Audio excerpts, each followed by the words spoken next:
Welcome to Agency Bytes, a podcast for agency owners, hosted by agency veteran and coach Steve Guberman. Agency Bytes is a podcast focused on delivering actionable agency information from agency experts in about 25 minutes. Why 25 minutes? Because who has the attention span for much more these days? And you can squeeze in a listen between meetings with time for a bathroom break or coffee refill before your next meeting. Welcome to Agency Bytes, a podcast for agency owners. I'm Steve Guberman from Agency Outsight, where I coach owners to build the agency of their dreams. Today, I'm really excited to be joined with Taylor McMaster. She's the founder of Dot & Co., where she and her team help digital agencies keep their clients happy and keep agency owners focused on what they do best. So, Taylor, thank you so much for joining me. I'm excited to dig into what you guys are doing over there.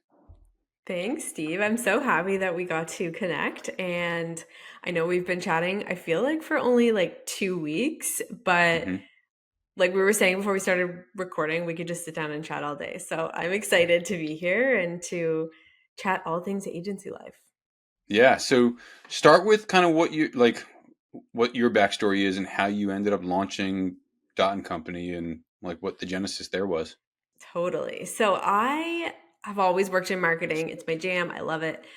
But once I started my own agency about 7 years ago, I was growing it and doing everything, right? So managing clients, project management, HR, payroll, all of the things. And I decided I didn't want to do that anymore. I didn't want to run an agency. I didn't want to have to deal with getting clients and all those things. I just wanted to manage the clients and give them the best experience possible, which was always my favorite thing to do. And so I was at an event with a bunch of other agency owners, and I was telling them, I was like, you know what? I don't want to run an agency anymore. I don't even know why I'm here. I just want to do account management. And all of these agency owners were growing and scaling their businesses at the time. And they were like, can I hire you? Can I hire you? Will you come work for me? And that's when something went off in my head where I was like, listen, Taylor, you want to do what you love, but other agency owners don't want to do this and they need it. What if there's something here?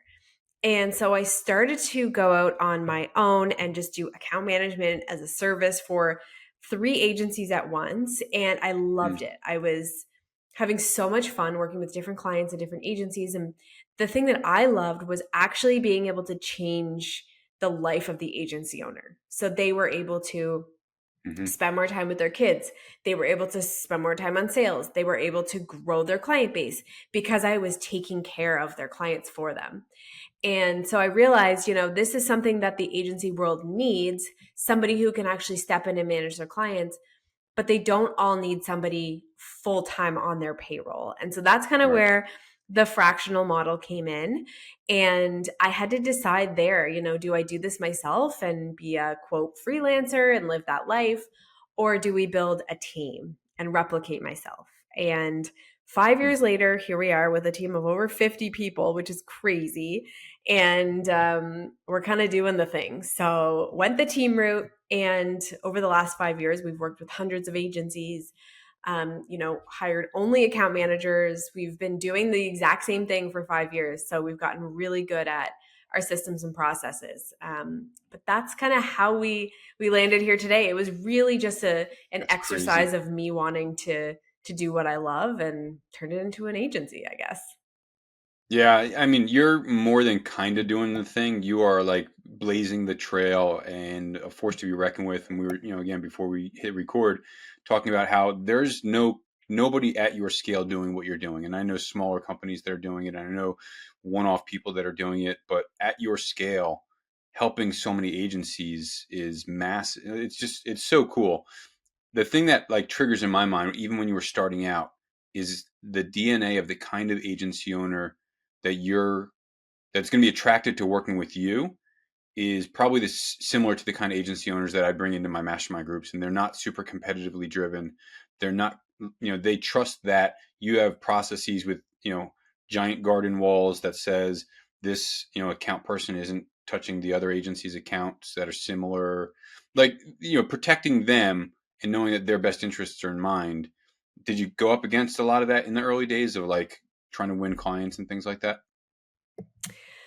The biggest thing that I find is that the agency owners that we work with they come to us when they're at a point where they're in so much pain, and Mm, they have been in this grind for a while. They're working a lot, and they are the ones who are juggling every ball, and the hmm balls inevitably are falling. And they realize that it's not a matter of just filling a seat. It's a matter of finding somebody that they trust to really take care of their clients better than they are. Yeah. And the majority of the agency owners that we work with are not in a position to take the time to learn the lessons of hiring, training, and managing account managers. They're just like, listen, I don't have time for that. And so they're in this point of growth where the pain is so strong that they understand the cost of not hiring an account manager who's experienced and who can really fill this role is costing them probably hundreds of thousands of dollars. And they're Yeah. at this point where they're like, I need help so desperately.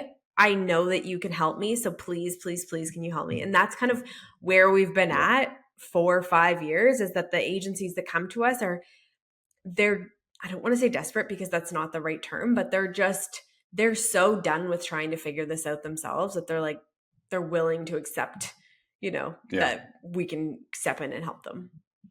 Yeah. They're working 12, 14 hours a day and juggling sales and hiring and, all the things that an owner handles.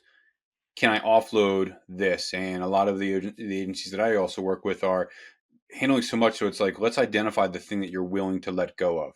Is it the bookkeeping? Is it the account management? Is it biz dev and sales? You can't do everything. And at some point, an owner's got to realize, I want to scale. And scaling means letting go and delegating and bringing in a team like yours to do this portion of running their business with them. Have you Yeah. And found that the businesses scale to a point where they want to bring your team on full time, or like what does that scale look like? That includes you guys. yeah, that's a good question. So the majority of the agencies we work with are in that 30 to 150K a month range. Hmm And anything above that, they may bring in somebody full time. We do work with agencies above that for sure. But what agencies tell us is that either they basically get full time support with us because of our model. We can give them the full time coverage, if you will. hmm Um, and they end up just bringing in multiple account managers from our team because the training, the hiring, the managing is taken care of. The odd time an agency will work with them for maybe a year or two, and then they end up hiring somebody full time, and then we can kind of train their team. But it really just depends on the agency, their goals, how set up they already are, because sometimes it just doesn't make sense to bring in full-time team members even above that 150K a month, because they're not looking at like huge volumes of clients, for example. In some cases they just have less clients, higher touch points, so they hmm need people who can actually do that for them, and they don't always need, the volume play. The short answer is it depends. I would say Sure. some agencies outgrow us, some stick around for a really long time because they're not willing to go out and hire and train for this role. Yeah. So then, what does that look like? I'm running an agency. I'm trying to build a culture. I've got a designer and a developer and a whatever and a whatever. But my account managers are remote, and I've got one or two or three on your team. Like, Hmm. how are they integrating with my culture and my internal systems and things like that?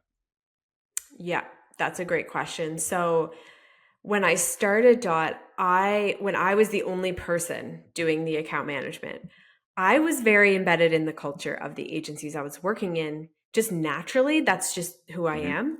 So I was flying to London to hang out with them. I was, on their team calls. I was sending them birthday gifts, and I was very integrated, and I think that's why I was successful as an account manager working in these agencies.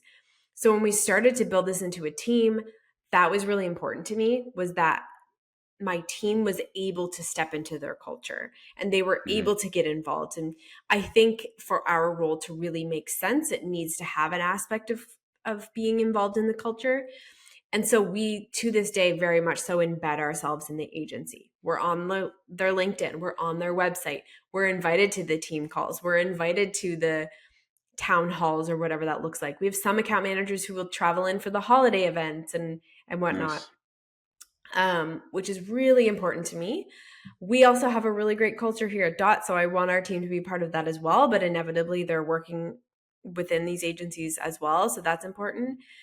But the remote piece that you mentioned, Steve, that is in essence, our vibe. A big selling feature of working at Dot is that you get to work remotely. I do not care if you're home in Canada or if you're in Hmm. Mexico, as long as you're getting your work done. So the remote piece is very much so a part of our culture. So it's always going to be a thing, I think, for Dot, is that we're remote. So as long as the agencies that we work with are open to that, it works really well. Love that. Yeah, I think that's great. And yeah, they've got to, I guess the account managers have to juggle which holiday party do I go to this week? Is it Dot and Co or so and so agency? When you Yep. guys onboard with an agency, are you jumping into their systems or are you bringing your systems and saying, here's how Dot does account management or project management, or we jump in and we do, Acme Agency Co. We'll jump into Eurosana. Like, who leads the trends there? Yeah. So the majority of the time, we're stepping into whatever you have set up. And that ranges between somebody starting on an Excel spreadsheet and not having any project management Hmm. tool, all the Hmm. way to have used ClickUp for 5 years, hired consultants, it's fully built out, automations galore, everywhere on that spectrum we see. Hmm. So it's kind of hard for us to come in and be like, parachute, here's everything that you need. But how we like to approach it is we have a 4-pillar framework to account management. So before working with an agency, we really like day one of onboarding, we want to basically digest and break down everything that's happening in the account management function so that we can see where the gaps are and where the quickest wins are that we can help to move the needle. And so, for example, if somebody is starting in an agency and they're literally on an Excel spreadsheet for project management, well, naturally, the quickest win is going to be plugging in some project management best practices, setting up the tool, and getting things really streamlined. So, in that case, we're bringing in a lot of things. Hmm. But in the case where they might have a lot of things built out, we're going to step in and see what's working, what's not working, and help optimize. I think the biggest thing, Steve, is that we need to own the experience. We need to own the client experience. And a part of that is systems and processes. And so we're going to be stepping into whatever's there, but we're going to be responsible for making it better every day, every week, every month. So bringing in a lot of our best practices and improving what's already there is generally the case. Interesting. I love that. So kind of the earlier pillars for you are kind of analyzing what they've got, what they're working with, and what you can bring to the table that would be the most effective way for them to see an ROI in working with you, but also in making this shift from owner doing everything to now I've got an AM/PM doing X, Y, and Z. So Exactly. yeah. Yeah. And I think most agencies, when we start working with them or before we start working with them, they think, oh, I need to get my house in order before I bring you in, or I need Yeah. to, figure out all these SOPs and processes first. And I'm always like, no, please don't, because we've seen it where they take 3 months to build out their automations. And then we come in and we're like, we don't need any of these. Like, we're Yep. just going to do this one little thing and it's going to make the world of a difference. So I always recommend, if you don't have stuff in place, that's fine. If you do, that's also great. Are there that's an interesting point, but are there other indicators other than owner is working a zillion hours a week doing everything that's, indicators that says I need to outsource this thing, like systems, lack of systems, SOPs, things like that? Yep. A lot of agency owners are still doing the account management, which is a big thing, a big problem. But a lot of times they may have tried to hire this role in the past with Hmm. not much success. That's often times when they come to us. Um, we can talk about our hiring process for account managers, but it is not easy. And like you and I were Hmm. saying offline, it's a really, really, really hard role to fill. And I think it should be, because these are your clients that we're talking about and your team. And so we want to make sure the right person is in the right seat. But oftentimes agencies will come to us and they're like, I've tried to hire this role, you know, didn't work out for whatever reason. And I asked them, like, okay, well, how many applications did you get? How many interviews did you do? What did your training look like? Like, tell me every piece of this. And oftentimes they might be like, oh, well, I hired somebody at a college and, it just didn't work out. And it's like, Hmm. we're not talking about the same thing here. We're talking about apples and Yep. bananas, and we're talking about hiring like senior level account managers versus somebody like, we're not comparing the Yeah. same thing. And so I think that's always a pain point when they come to us. They've tried to hire, it's cost them a lot of money, a lot of time, a lot of stress, lost clients. And then another thing that we see is that agencies grow to this point where they're hiring account managers at scale, and they might be hiring Mm. one account manager every quarter because they have so many clients, and they can't keep up with the hiring process, the training, and the managing. So they come to us because this is all we do, so they can kind of plug and play. um, that is probably a great opportunity for us when agencies come at that level, because they already understand the role of account managers. They already understand the value of what we bring, versus the agency owner who is still doing it all themselves. There's still that coaching period to kind of get them removed from that. Interesting. Yeah. Is there an economy of scale, or, a point where outsourcing to you guys for one, two, three account managers, that it's like, you know what, for that price, I should just, pay 150 grand for a senior account manager, bring them in house full time. Do you coach them through that, or do you, like, how does that work for you guys? Yeah, so our model actually makes sense at scale because it's the same cost as hiring somebody full time. Okay. So we've kind of set it up in a way that agencies shouldn't need to outgrow us, which is awesome. Hmm. But for agencies who would prefer to have somebody fully in house, um, then yeah, you're looking at six figure probably, bringing in Yeah. director level people. Um, but yeah, we do coach them through that. And I think a big piece is we work with agencies to ensure they feel like they have the solution that they need. And if they Yeah. outgrow us, then I think that's such a win. I think it's, such a cool opportunity that we were a part of their growth, and how they were Hmm. able to scale, because this is a really fast paced environment, as you know. And if they have doubled their roster in a year and then they decide to fully bring in house, that's great. We have had a lot of agencies who have left for that reason. They come back for additional account managers because they continue to grow, which is so, so, so cool to see. But yeah, Hmm. there's definitely a coaching component, um, especially when it comes to hiring the right people and training them up. That's kind of where I find most agency owners get stuck, is like, hey, have I hired the right person? Can you coach me on this? Which, I will say it until I die. It's a really, really hard role to fill. Yeah, But it yeah. absolutely is. I often wonder why it's so challenging. I think it's got to be the best cultural fit, because, like you said, you're trusting these people with your clients. You're empowering them to build relationships, and if you can't trust the person you're bringing in house, or even that you're fractionalizing to, you don't want to turn them over to your clients. So it's an absolute challenge. What are, like, some of the trends that you see in account management, or some of the best practices, whether it's like, in-house or fractional, but, things like grow an account by X% every year, or, touch points with communications every 2 days, or, like, what are some of the best Yeah. practices that you guys preach? Proactive communication is my number one thing. I Mm, think I was actually just podcasting with somebody this morning, and the way he said it made so much sense. But clients will never be upset because you over communicate, for the most part. They will, if a client comes to you and says like, hey, like, we don't actually need this much communication, can you scale it back? Love that. That's great. mhm. But generally, clients are not going to be upset because they know where their projects are at and where their money's going and what the results are and what's coming next and what's behind. They're not going to be upset because they know where things are at. And so I think Yep. our industry has gotten really lazy when it comes to communication. And I Mm. think now more than ever, we need to really ramp that up. So proactive communication is the most important thing. Um, Growing accounts, of course, is really crucial. And I think that just inevitably happens when you have a really strong account manager.